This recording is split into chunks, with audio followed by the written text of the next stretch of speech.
That's where it's golf here for our first look, the 107th PGA Championship, coming off of a fantastic weekend of golf.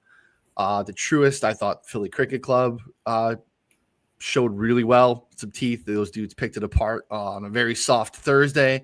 But then, again, shows that pure distance alone isn't the best way to test these pros. I mean, those greens were had some teeth on Sunday. It was a great watch. And, man, Ron, cannot wait for this PGA Championship. It does not have the historical weight of all the other majors typically, right? It is kind of the, probably the fourth, most people would tell you, in terms of historical importance, ones you would want to win, all those different pieces. But as we head into Quail Hollow this week, storylines at the top are about as good as we possibly can get, especially for the top of the board. This one should be really good, buddy. How are we doing? Yeah, doing well. Last week was kind of anticlimactic just watching that because, I don't know if other people feel like that, but, when you know what's coming up this week, it was like you're interested, but you're not that much because, this week PGA Championship is looming. And so I agree with you. I did enjoy seeing that course. People were kind of tearing it apart the first day when there was no wind and it was soft and it was just so easy. And, the last 3 days, you had a little bit of weather, and just to see those greens, and I knew that's the one thing I knew for sure about this course is how tricky it was going to be putting, even from, 5 to 10 feet. Those putts were going everywhere. And so, Definitely. I think that was a really good challenge for those guys. And it ended up being, really good down the stretch, seeing, Sepp and Lowry go at it. But yeah, this week, the PGA Championship, kind of has a reputation as, the lowest kind of on the totem pole. But, I think just the setup this week with the field, with, Scotty having, just won like he did a couple weeks ago. Obviously, Rory coming off the Masters win. You got Bryson, who's like in the mix every single one of these majors, it seems. And then, of course, Xander won PGA Championship last year, and he probably has the best overall PGA Championship course history out of anyone on this field. Like, when you look at his numbers, it's just amazing what he's done at PGA Championships. And so, yeah, I think like always, there's a lot of drama, and I think the course is it's one we've seen a lot, so we've got a lot of good data on it, and so yeah, excited to dig in here.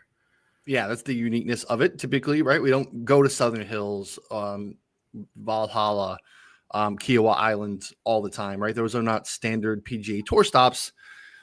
So you get into like pulling historical data that's happened 4 rounds every 8 years at a track. It gets really, really noisy. Quail Hollow, unique because this is a standard PGA Tour stop. So the setup will be a little different. Did a great job, and everyone really should go to betswhereitsgolf.com, check out Ron's preview. I highly, highly recommend it. I mean, insane amounts of course history specifically for Quail Hollow, PGA Championship history rolling over the last handful of years, and obviously all the details around what we should expect from a setup standpoint as far as how it varies from a standard Quail Hollow setup, which I think is an important piece here. Now, there's only so much you can do, right? You can only put lipstick on a pig, and it's still a pig at the end of the day. This is not like drastically changed ballpark that we're playing in here. It is a long stretched out par 71. We are playing over 7,600 from the tips, which is a little bit longer than we played here last year. Distance is going to matter a ton. But why don't you touch on quickly some of the pieces that I think are going to be different with a setup this week compared to what we would see in a standard Quail Hollow setup? So going back to 2017, obviously the PGA Championship was here. Justin Thomas won. And so that was in August. So you had much different weather conditions, greens, everything super firm. Obviously that time of year in the summer, the Bermuda is like 100%. So yeah, this is going to be much more similar to a normal kind of Wells Fargo May type tournament this week. So you have, basically on the fairways and greens, they're kind of 50-50. You have the ryegrass overseed, in fairways. And then on the greens, you have the Poa Triv overseed. And those are going to kind of be a 50-50 mix because, obviously we're getting closer to summer here. So as the weather warms, the temperature air warms, that Bermuda starts coming through more. So, and again, Keith Wood is he's the director of, kind of the grounds and greens over there at Quail Hollow. And he's very transparent about like every single thing they're doing. And so it's kind of about 50-50. Then in the rough, it's pretty much 90% ryegrass overseed. So you're really not going to see much of that Bermuda at all from the rough, which obviously makes it easier around the green. So that's another thing to keep in mind here. But we're starting, normally the Quail Hollow Wells Fargo rough is 2 inches. And it's really never been that penal here. They kind of keep it shorter. But this week they're starting at 2 3/4 inches to start the week. And they're not going to mow it once today starts through the tournament. So, we're looking at around 4 inches by Sunday. So we've never really seen that at Quail Hollow before. And so you combine the length of this course with, obviously this rough that's, again, it's not super tall right now. But, Johnson Wagner, obviously of Golf Channel fame, he, is a member there at Quail Hollow. And he has pretty much talked about how the fairways are as firm and fast as he's ever seen them. And while the rough isn't long, it's super thick. And it's been mowed back toward the tees. So kind of like what they do at Augusta National, where you're just not going to get, obviously the fairways, if they're going to be firm. Now, they're getting a lot of rain today, so it's yet to be seen what the fairways will look like. I know the greens, they have the sub-air system, so they can get those greens as firm as they want. But the fairways, typically what they want it to do, they want it to play where the ball will bounce into the rough. And so we'll see what happens with the fairways. But yeah, that's kind of what's I think to keep in mind. Looking at the data here is it's going to be tougher off the tee, thinking about that rough, and I think shorter hitters. Like last week, yes, it was an advantage to be long off the tee last week, at Philly Cricket, but the shorter hitters could still, they could still have success because you're talking about a shorter course. The irons, if you look at some of those approach shots going in, those are so short, even if you were a shorter hitter. This week, it's not going to be like that. If you're a shorter hitter, you're going to be a step behind. So that's kind of what we're looking at as far as the agronomy goes. So, yeah, it's going to be an overall test. And, I think it's one where, we're talking about, long irons. And obviously, when you look at the data, putting is really important this week. You have to be able to make putts. Yeah. Yeah, when you look at our, we can kind of go through it too, looking at kind of the key stats and how some of the things have broken out here. And again, it's a unique spot because we do have historical course data. It'll probably take a tick up in terms of difficulty based off of some of the things that Ron's, talking about there. But when you look at driver usage over the course of a standard PGA Tour event, you see about a tick under 68% driver usage.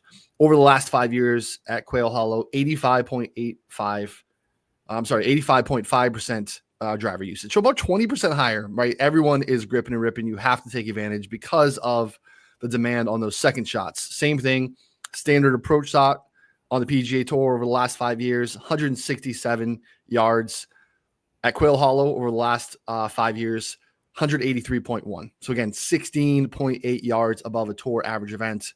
And you're seeing about 15% more from 175 plus. So a lot of long irons here, regardless of your distance off the tee. You're still having these long approach shots here, which matter a ton. And it's a major championship, right? So like honing in on key stats, we're going to do, but you need the entire bag to get it done this week. And in terms of, it's a different course, different people in charge of setting up. You still have, the PGA Tour of America, PGA of America, like in charge of some setup stuff. I don't think that they loved the Valhalla got to 20 under last year. It wasn't necessarily Valhalla's fault in terms of like some of the weather and some of the situations that they had, but I think they want to turn the screws a little bit and have it be a little bit tighter here. And really, you look at past leaderboards at Quail Hollow. Rory won last year, kind of ran away on Sunday. He and Xander were kind of neck and neck there. And, Rory ran away and got to 17. But really the rest of the leaderboard, even inside the top 10, you're like 3 or 4 over, under par. So, you're not going to have, a crazy amount of guys that are up into the teens here. I don't think that that's what we're looking at this week at all. So, full test, very few scoreable holes, right? Like par 71, we only have the 3 par 5s. You have a couple of shorties on the par 4 side. Otherwise, everything else is playing over par. You got to hold on here. You got to minimize 3 putts. So there's just, you got to have the whole thing firing. As we said, everyone at the top is kind of doing that. Let's take a look here. Shout out to Gambly. We'll take a look at their odds board here. We're seeing some shifting, obviously, as we typically see on a Monday morning with Scotty at the top. And again, coming off of just, boat racing everyone, at Craig Ranch. Rory, 5-1. Played all right at Philly Cricket. Not great, but again, like the bar for Rory is so high, and obviously the course history here is pretty immaculate. We've seen Bryson get shorter, down to 12. You'll see here, we're down to 950 in some spots, 9-1. I think that probably continues to drop, which is not surprising, as you mentioned. Kind of great showing at the Masters. PGA very much in the mix last year, won the U.S. Open. These PGA U.S. Open setups we all will always think will be better Bryson setups than Open Championships or even Augusta, even though he was very much in the mix. Goes over, plays twice and lives since the Masters, and we have a T2 and a win in Korea and Mexico City. So playing really, really good golf, clear top 3. You can make the case that Bryson should be closer to Scotty and Rory on the odds board based off of his current form in this setup. Rahm continues to kind of be an enigma. Going to be the last person to bury John Rahm. I cannot imagine that we don't hear from Rahm on a big stage here at some point this year, or again, some point soon. It hasn't quite happened. Put it all together. Next teardrop there at 20. And then we have a group of guys there at 22, Morikawa, JT, and Xander. And then Ludwig at 25. That kind of 8 is its own tier. I'll be honest, I think one of these 8 guys wins the golf tournament. This is just kind of how major championships go. And doesn't mean you can't go down the board. I've gone down the board. I think you should probably go down the board. But in terms of, picking 1 or 2 up here, depending on, how you allocate units and funds for betting golf outrights, so you should be swimming pretty heavily up here. And again, not only is this these are the best golfers, but outside of, I guess, John Rahm, and I guess you maybe make the case that we haven't seen a ton from Ludwig as of late. Though a place where long and straight matters and long irons and fast greens, I'm always going to be in on Ludwig. These guys are all playing fantastic golf right now. JT just won at RBC T2 last week. Xander seems to put it together on the weekends. Distance is back. Can you find enough fairways? He's finished second here in the last 2 years, right? Second to Wyndham, second to Rory. That's another spot where he doesn't necessarily have Rory's Quail Hollow course history, but Xander's fared very, very well here. And obviously is your defending PGA championship winner. So again, this group of 8 here, I think make a ton of sense. You see, kind of a drop down. Neiman question around, can we finally crack the top 15 in the majors? Playing fantastic golf. Feels like a great setup for him. Tommy did Tommy things on the weekend. No smoke, backdoor top 5 at Philly Cricket, which is fantastic to see. Canley got hot. He's 45. Hideki did the same thing, got white hot, disappeared. Brooks, absolute PGA Championship, U.S. Open Slayer, 45. Hovland at 50 was very much in the mix last year. Feels like a great setup for him. Again, that kind of their own tier. Hatton, Spieth can close out the Grand Slam, as we know. That's kind of its own tier. Sepp should just not be 70-1. I don't know if Sepp's going to win. He was much longer this weekend before he won, but you could swim down here and get some really good golfers at triple digits, which is not unique to a major because of just the way that the equity at the top goes. So, we typically see the top of the board win, but we occasionally get Wyndham Clark's, Brian Harmon's, 50-year-old Phil Mickelson at Kiowa Island. So it's not like triple digit guys can't get it done here. And the familiarity, I think, lends itself to that maybe being in play a little bit more because we do have some guys that are familiar with the course. So, yeah. So you said Phil Mickelson, so he was 250-1, and then you have Jimmy Walker in 2016. He was 150-1. Other than that, we're looking at Xander, Brooks, JT, Morikawa. Koepka's actually won this 3 times. I keep forgetting that. I keep thinking U.S. Open, but when you really look back, it's just amazing how dominant he's been. There's a decent number on him yesterday, and it's gotten even higher today. So I think people's confidence in Brooks is a little shaken in it as far as his major form the last few times out here. Sure. But yeah, I fully agree.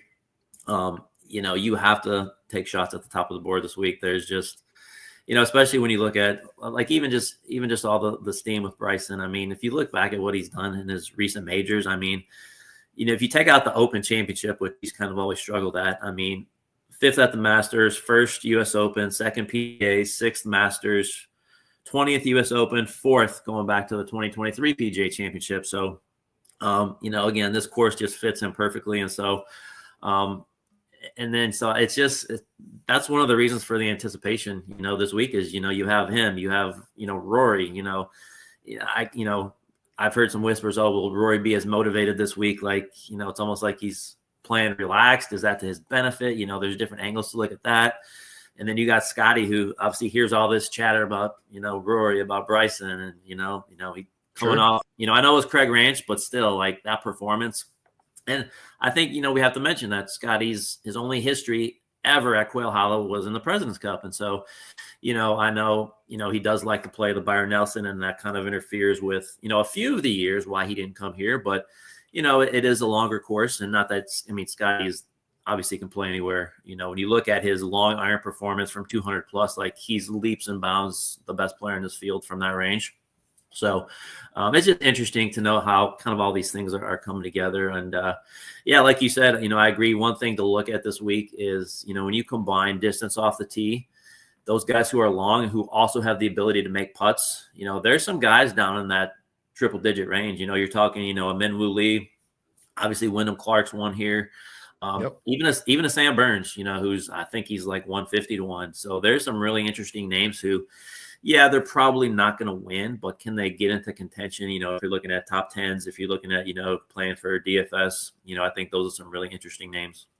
Yeah, no, I agree. I mean, if you happen to have the ability in your state to take advantage of each way options, that could be something that you could look at this week as you go down the board. I think that's probably advisable. There's definitely some bomb putting combinations that I think make a lot of sense. And there's some guys with, some course history that I don't think is nothing this week too, especially if they do check some of those boxes, right? Where they're either have that plus length, can get hot with the putter, or are elite iron players. Obviously you need the full bag for 4 days to get it done here. And again, we have, I think we're going to see, an exciting finish, I would think. The Green Mile finishing stretch kind of lends itself to that, where you're very, very difficult to play with the lead. I guess we kind of saw a mini version of that even last week at Philly Cricket, right? 16, 17, 18, we're playing, pretty much as, 3 of the 4 hardest holes on the course. And that lend itself to, leaders coming back. You're able to, to score on one of those holes and, can really gain on the field. So I think we're going to have a very interesting event.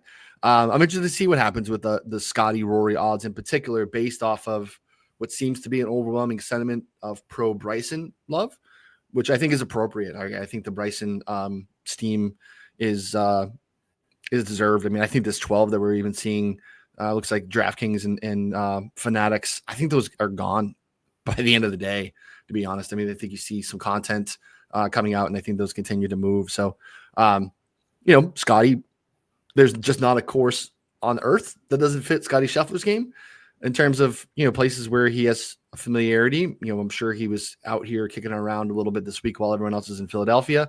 You mentioned the President's Cup. It's, really all we've seen. It was 0-3-1 in that President's Cup as well. So did not absolutely, light it on fire. So again, I wouldn't make any, I wouldn't use that as like an anti-Scott, like Scotty shows up here and wins. No one's going to be surprised. So, I think you definitely have to be swimming here at the top, and just to see how these odds continue to shake out. Let's kind of look at some of these key notes that we have here using our course stats page. Again, this is, looking at mostly what we see when it is through the Wells Fargo /Truist. You've done a great job highlighting what to expect and what's changed here at the top of the show, and that more details of that are in Ron's preview that are on the site as well here. So you get down here, it's very difficult putting spots. You can see in terms of, mentioned off the tee, driver heavy, pretty decently sized greens, but again, they're going to be firm and there are going to be coming from long ways out. So, we're going to see probably, I think, lower greens and reg than we see here typically. Putting is going to matter. I think it's a good week to look at corollary courses as well. Hey, really quick, refresh that because I updated it and it should be. Okay, yeah, I have this is from open from the weekend. So okay, yeah, there you go. So yeah, this is completely updated to the course specs for this week. Oh, okay, yep, yeah, you see, I get the rough updated. Okay, cool. Yeah, I had just had it open for the weekend. So, all right, good call. Yeah, this is updated for what we should expect this weekend. Awesome, thank you. Good week for corollaries, right? Torrey South, Bay Hill, Memorial Park, Muirfields, Riviera, any spots that we see often. You get into the Wingfoot, Bethpage, Southern Hills, U.S. Open, PGA Championship tracks we don't see often, but I think good, in terms of the demand of what we're going to see this week. So I'll be looking at that personally as well. So, and here you are in terms of the whole breakdowns. There are not a lot of scoring opportunities. You have a lot of red outside the par fives and the two short par fours on 8 and 14. Otherwise, you're kind of holding on. You can see here, you reference the Green Mile. Love a good 3-hole stretch, 4-hole stretch. Andy and I always talk about that. We're playing significantly over par here coming home. 16, 17, 18 is just kind of hold on. When you look at the bogey rates, they are significant in terms of, standard PGA Tour events. So this is some of the stuff I was talking about here. Here's our driver usage breakdown. We can see that's been even heavier the last couple of years. It is, a spot where you grip and rip it. And then look, what you're talking about with how they're mowing it, how they're playing the rough, this is going to be maybe even carry distance more than driver or, typical driving distance. Cause I don't think you're going to get a ton of rollout, especially as this grass, the rough grows longer. Even now though, it's playing thick from everything I've read. So even though it might not be super long yet, mowing strategies and overseed has made it pretty thick. So, looking at carries in particular, I think is going to matter. Approach, this kind of speaks to some of the stuff we were talking about earlier, low greens and reg. And then when you look at the approach shot distribution, you can see, your average approach shot significantly further out than a standard PGA Tour event. And most of it is coming when you back out here from the 175 plus range. So long irons are going to matter a ton. Putting, I'm going to look at the putting. I know you mentioned it too. 3-putt avoidance, lag putting, approach putting. I think are going to be some things I take a look at a little bit more than I would typically. Made range stuff. Everything looks to be a little bit harder than normal. And I think we kind of get that ramped up a little bit too. So anything else you want to add to this?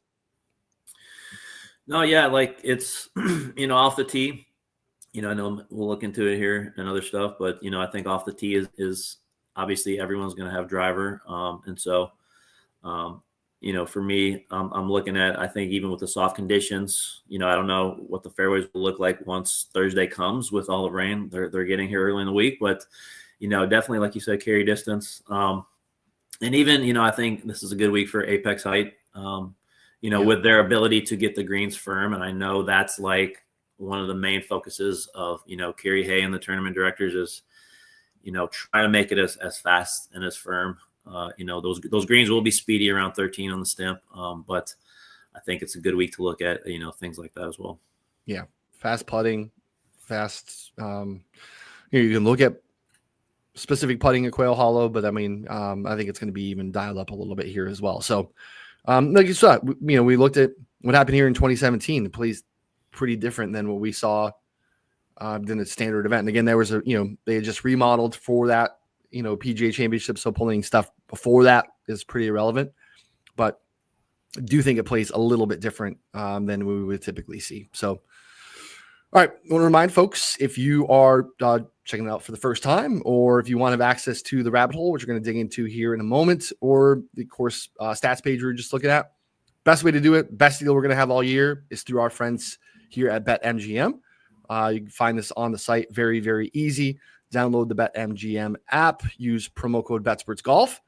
Deposit and play $10. So you throw $10 on Whoever your preferred golfer is at the top, actually going to, get bonus bets back when you deposit anyway. But then you're going to get an email 48 hours later telling you how to access BetSports Golf for a full year for no additional charge.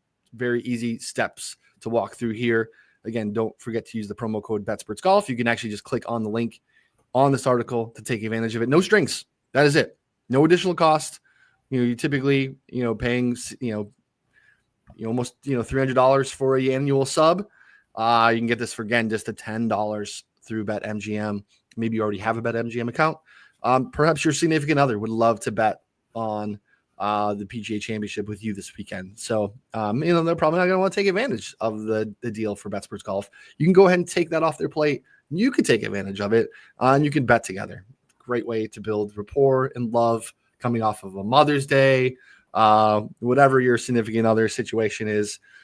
Take advantage of that. If you have any questions, let us know. Also partner with drafters. If, again, you're in a state that doesn't have legalized sports betting, or you're not an MGM state, drafters is available everywhere, including Canada.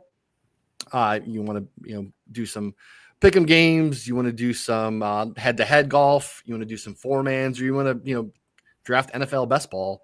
You could do that as well. Promo code BSG when you download Drafters and create a new account there. Again, another place that will match your first deposit up to $100. You're going to get a free 90-day sub. So similar deal, a little bit less, but 90 days is going to take you through the meat and potatoes here of the rest of the PGA Tour season, all the majors and all that stuff. So these are all on the site. Very easy to find. If you have any questions, let us know. Definitely check this out. All right, you kind of walked us through here some of the course facts. Let's take a look here before we wrap it. A couple of different things. We'll help Carter here in the chat. He wants us to talk him away from Taylor Pendrith this week. So can you talk him off of Taylor Pendrith? He's long and can putt, Ron. So he definitely has the long shot build up that we're kind of looking at this week. Yeah, recent form is not what you want heading into, an event like this. 65th last week, missed the cut at the Byron Nelson, 42nd RBC, missed the cut at the Masters. So I definitely think he's a guy who fits the course. Had a decent finish at the Wells Fargo last year. Probably a guy, probably not betting him, maybe DFS, maybe a little sprinkle, but not someone on the top of my mind this week. Yeah. Would have to agree with that. This is a pretty clear indicator right here. Average strokes gained by field strength. Has not been a guy that's shown up against the hardest competition. This is nice. You like the long irons. Again, he has the plus distance, and you like seeing this POA Triv split, and not a huge sample. 16 rounds over the last 12 months, gaining basically a stroke on average. The recent form has not been fantastic. The putter's been a little cold here as of late. Around the green's been pretty much a disaster all year. And approach is down a little bit here as well. So not a guy rolling in with the form that I would want. T5 and Memorial Park is probably an interesting indicator, but again, not tripping over myself to get him. But again, he fits the model, right? To Ron's point, bomb and putt is something that he definitely has when he's at his best. So again, you can use this our player pages here. Any name at the top. You can mess around with different splits. You can mess around with any of the other view sections if you wanted to look at. Again, you want to put some customization on it. You can do that as well. Great resource for you to kind of look player by player if you're looking to kind of jump into this. So, all right. Again, great resource this week. The rabbit hole. Absolutely love the ability to kind of filter by some of these difficult scoring tests, long courses. We have long fields. You just want to look at majors. You can look at that. What are some of the key things you want to look at here this week, Ron? So I think it's definitely a week looking at difficult conditions and course length. I think combining these two together, I think there's a perfect fit for looking at this. I know some, getting some people combining too many filters together. So again, you don't want to combine too many, but I think trying to recreate probably two filters at the most looking at different things and then kind of isolating them as well is another great way to look at this. But I think I think second longest course, when you look at the yardage per par, and you combine that, with the difficulty as far as what they're trying to get to it, I think this gives you a good test. And like you said, the majors filter is another great one to look at, because obviously you're going to get something similar, because a lot of the courses are, especially when you look at the PGA and US Open, they're kind of very similar as far as, being, especially recently, the PGA has really gotten into these really long courses. So I think this is a great look, and seeing, who's popping here. It's a great call up, because we've had it a lot. I mean, I understand, right? Modeling and using the rabbit hole can be intimidating. There's a lot of different filters, a lot of different views, and the customizational parts of it are endless. People will go in and read Ron's preview, and he'll make rabbit hole filter suggestions, and folks with good intentions go in and do all of it, and then frustratingly reach out and say, I'm not getting anything in my results, because you literally have all of them on at the same time. And so if your best case scenario, if any data were to pop up, you're probably going to just be looking at the course history that you're looking at, right? Your best bet is just to go to the course section and click the course. If you wanted to just look at specifically what happened on the course. So to Ron's point, just a couple of things at once, mixing and matching them. So I think you could look at, these scoring conditions. So difficult and very difficult, course length, long and very long. You could look at same thing with field strength. I wouldn't look at all of them at once, all three of those. I would maybe mix and match two at a time, or look at them individually, because otherwise your data set is going to get really, really noisy, really small, and pretty pointless. So the rabbit hole isn't broken. You're just kind of overfitting what you're looking to do. So try to look at these through the lens of one at a time, or in this case, like we're doing here, difficult and long courses, right? So we're getting it, last 3 years. This is a solid sample, right, of 76 rounds. You can mess around with the time frame. You can look at all time. You can look at how they've done over, any of these samples up to the last 5 years. Or like I said, if you want to look at all time, you can go to all records here. But I think this is a decent sample.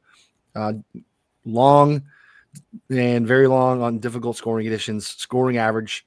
And you see clear 1 and 2 on the odds board are basically tied in terms of their strokes gained in this situation, and a fairly similar, number of rounds played with Rory and Scotty. Xander right behind, 1.92 strokes on average. Rahm, Ludwig, smaller sample comparatively. Same thing, Bryson right there, 1.62. Cam Smith, Patrick Reed, Tommy Fleetwood. And then you get into Hideki and Hatton right there as well. So this makes all the sense in the world. No real surprises. Even having a Patrick Reed up here who just, this is what Patrick Reed does. He's around when it's tough. Loses off the tee. Same thing with Cam Smith. Kind of spray it, get himself into trouble. But both of those guys can save themselves on and around the green. Not a surprising list here, and I think a great place to start foundationally for your baseline stuff. So if you're just to use rolling strokes gained, right? If you're looking at, hey, how these guys play in the last 36 rounds, well, Scotty's going to have Craig Ranch data, right? Like that's not super useful for any of us. We're going to have a bunch of RBC heritage data, which tests can be difficult from a scoring standpoint, but that could be a wedge fest because of the length of the course, right? So this is the ability to use the data to actually give you a report on what the test is going to be this week is why the rabbit hole is as useful as it is. So this is a great foundational piece for you to start building off of. Anyone surprise you here? Patrick Reed, we don't think of him as a long hitter, but when you look at like his history here, like if you look at just to 2017, his strokes gain average is actually better than Rory's. Like he's at 2.45, Rory's at 2.44, which I think most people would be shocked at.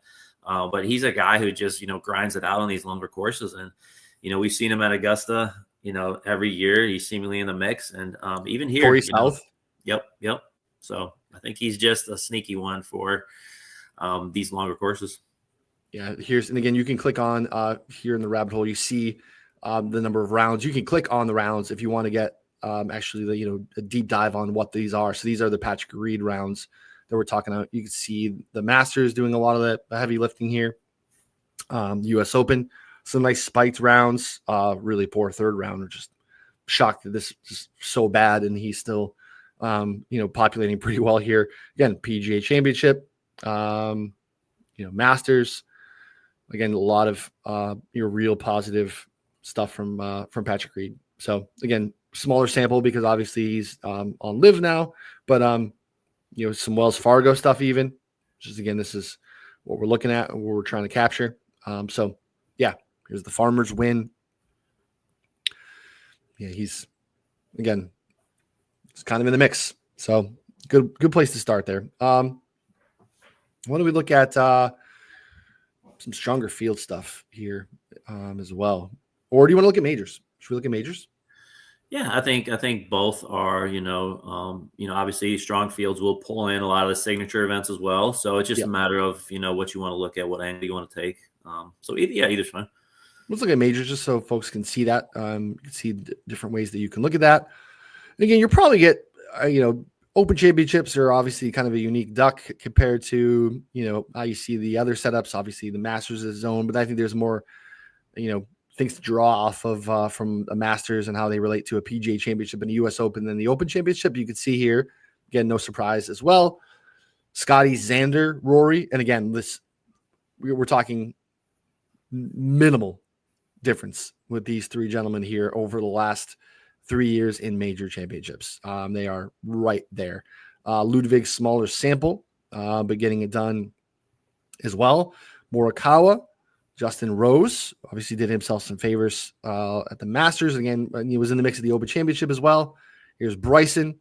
He's had some mix of bad stuff in there that will carry that down. But again, PGA's, U.S. Opens has been pretty good. Fleetwood, Rahm, Hovland, Cantley, and Shane Lowry. See how Shane gets off the mat after a tough ending to the Philly cricket weekend there. So again, no surprises, and again, a great baseline to spit out a ton of great data that I think is super relevant. And kind of go back to again using rolling data or anything like that. You're going to get Jacob Bridgman. You're going to get Ryan Fox, right?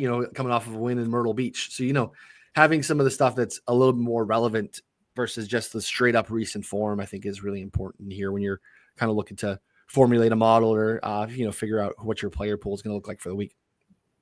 Yeah. And you brought an idea to my mind. I think it would make sense actually to have a filter for just PGA Championship courses, US Open courses. Now we do a signature event that's coming soon for a filter, but yeah, I think we'll add U.S. Open and PGA Championship. It makes sense to kind of combine all those together. Now you could select them and go individually course by course. Sure. And you can do it that way, but it'd be much quicker to add an actual filter. So I think we'll add that.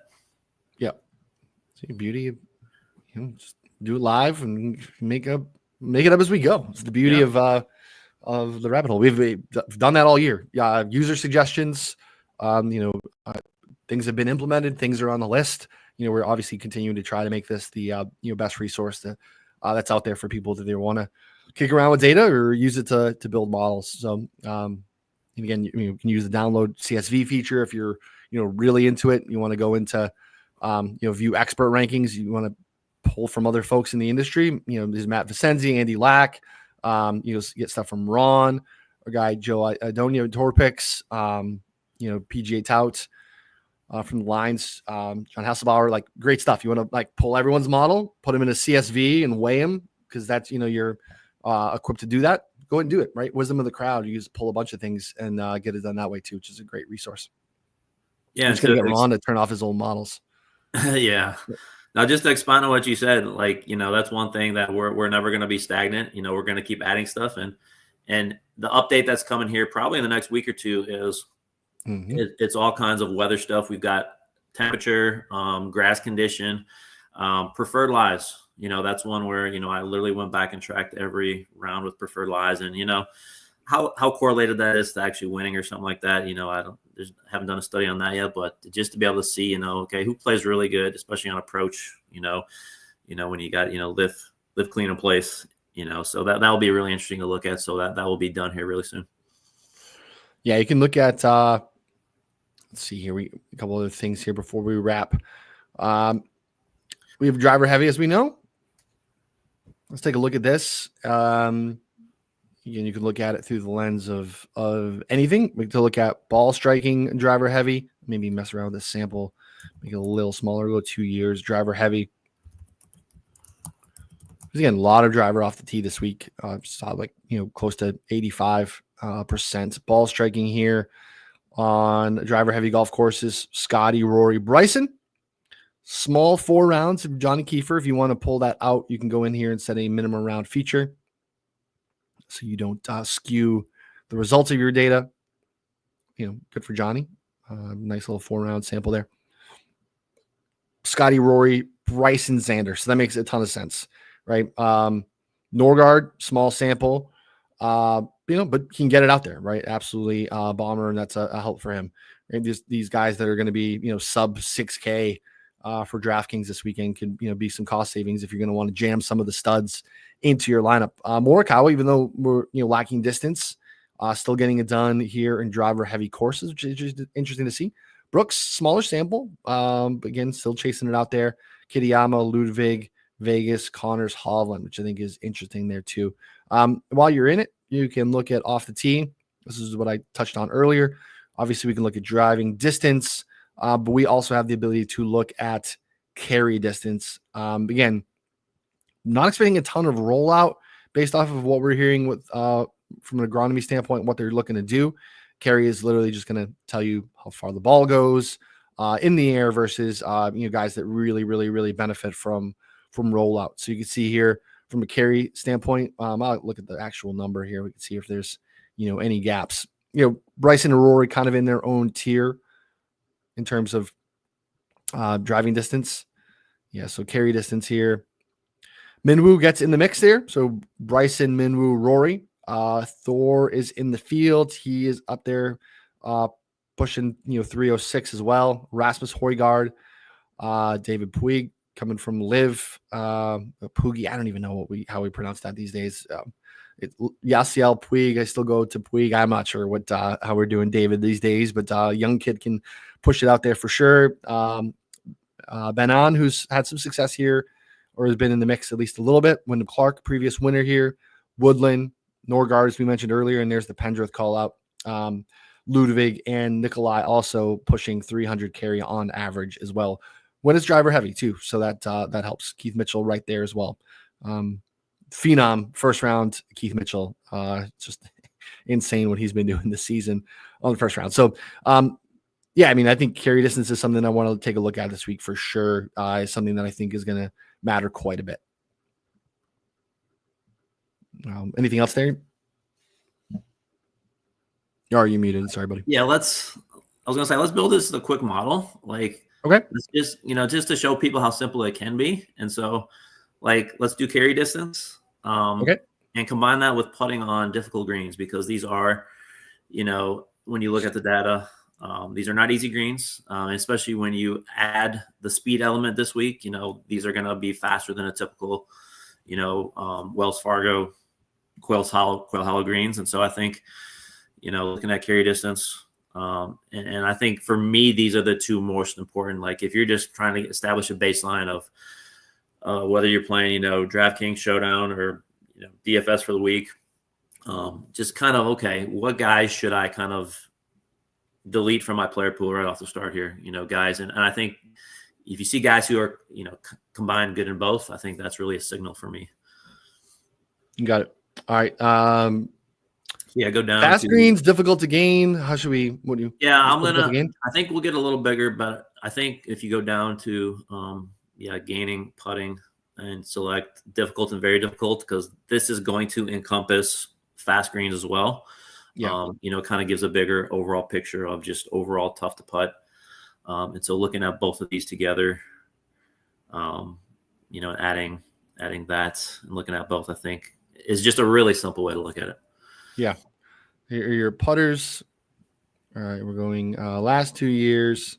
Again, you don't have to make a note. It's just, when you start to add a bunch of things, like I'll add a lot of things that are strokes gained total or strokes gained ball striking, but through different conditions, right? So things we looked at the top with difficult scoring conditions and long golf courses, having the ability to, have some notes and know what those are from like, just the view standpoint, it helps. So last 2 years, difficult.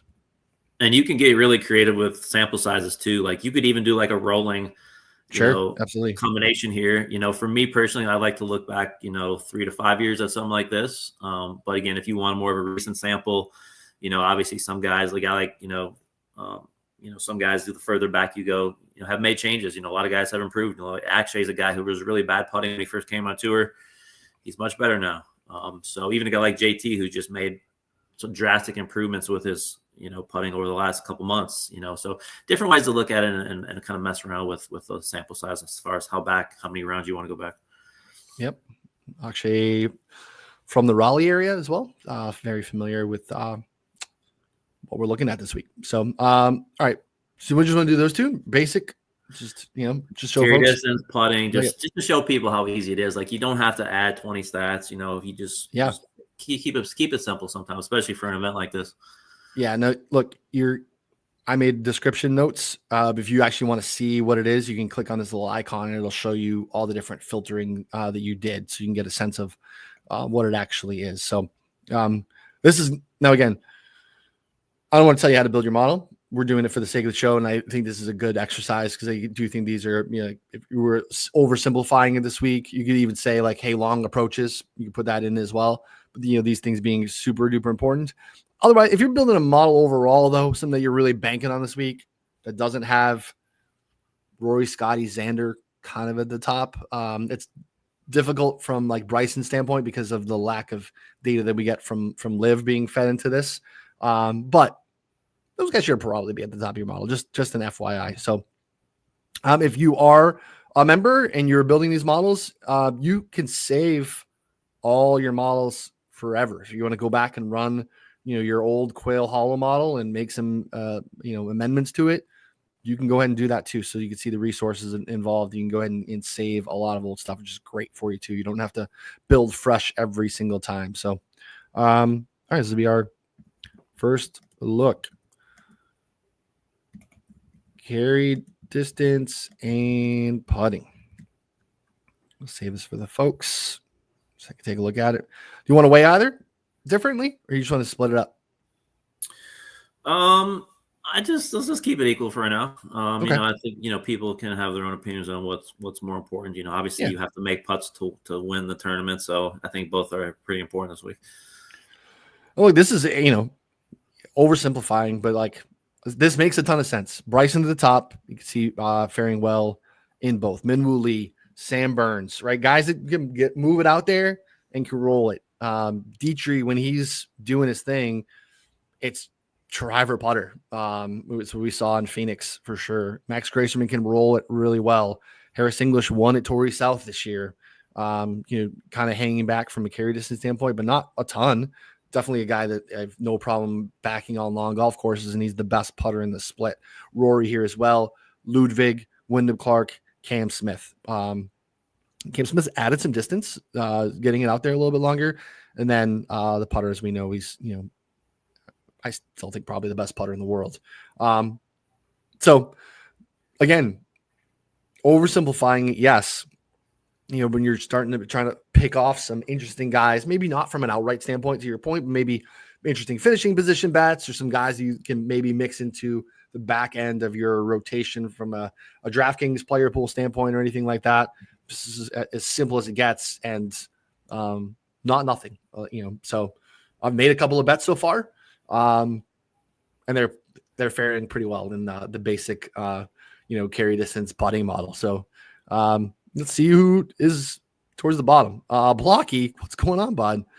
Not a great sample for Michael Block, who's back in the field this week. Guys that play often here. Lucas Glover, Bud Cauley, he's been playing fantastic golf. It does not fare well for him. Nick Taylor, I don't know. He's probably one of the hardest guys to model. I feel like he could show up and win at any time and then just, miss the cut for 2 straight months. This is not a great burger setup. Hideki not faring well here. Just interesting. Zalatoris, we got another Carolina kid. who I would love to see any sort of pulse from, especially with how long his odds are right now. But we haven't seen anything from Will here for a little bit, which is pretty frustrating. Sepp, this does not set up well for, but let's be honest, doesn't. Sepp's just a better golfer.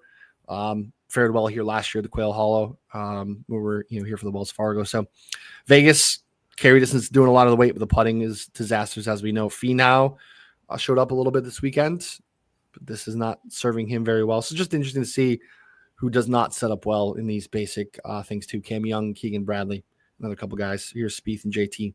So I like it, Ron. I like it. It was a good call. Basic, but if you're kind of oversimplifying it, this is a pretty interesting way to do so. Any other things you want to look at before you wrap? No, I mean, obviously there's a ton you could really get into the weeds here. Obviously, we have the floor ceiling filter. We have the finish position. You could really get into finish position in majors. Like there's just so much you could dive into, and I'll be posting a lot of stuff this week. But yeah, if you're not in here yet, there's so much. If you like data, if you like, the PGA Tour and you like betting or, DFS at all, like there's just so much in here that, we don't even have time to get into. Yeah, you can get lost pretty quick in here. Yeah, I mean, look at these views, and you can look at any of these views through the conditions that we were looking at earlier. So if you want to look at, just turn on long golf courses, difficult scoring conditions, and then mess around with any of these views, you can do so. You want to look at, finishing position through that lens. I mean, super important.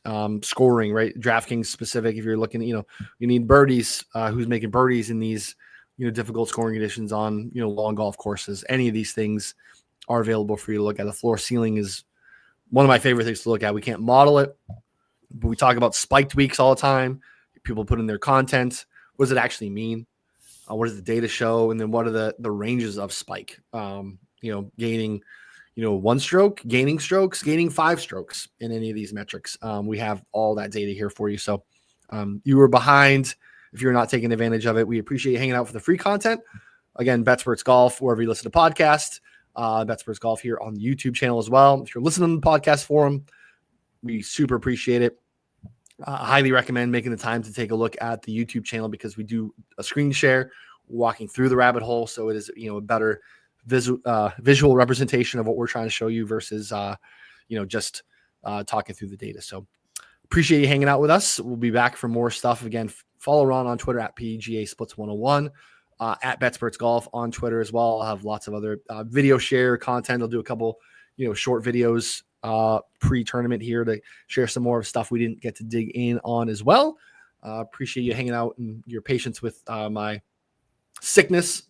Still in the middle of I don't know what's going on, man. I'm dying here. It's still I'm in my Jordan flu game for 8 days. It works because I got Sepp over the finish line sick, so I'm hoping I can maintain my sickness while I'm handicapping the PGA Championship because I'm 1 for 1 on winners while I can't feel most of my body. So appreciate everyone hanging out with us.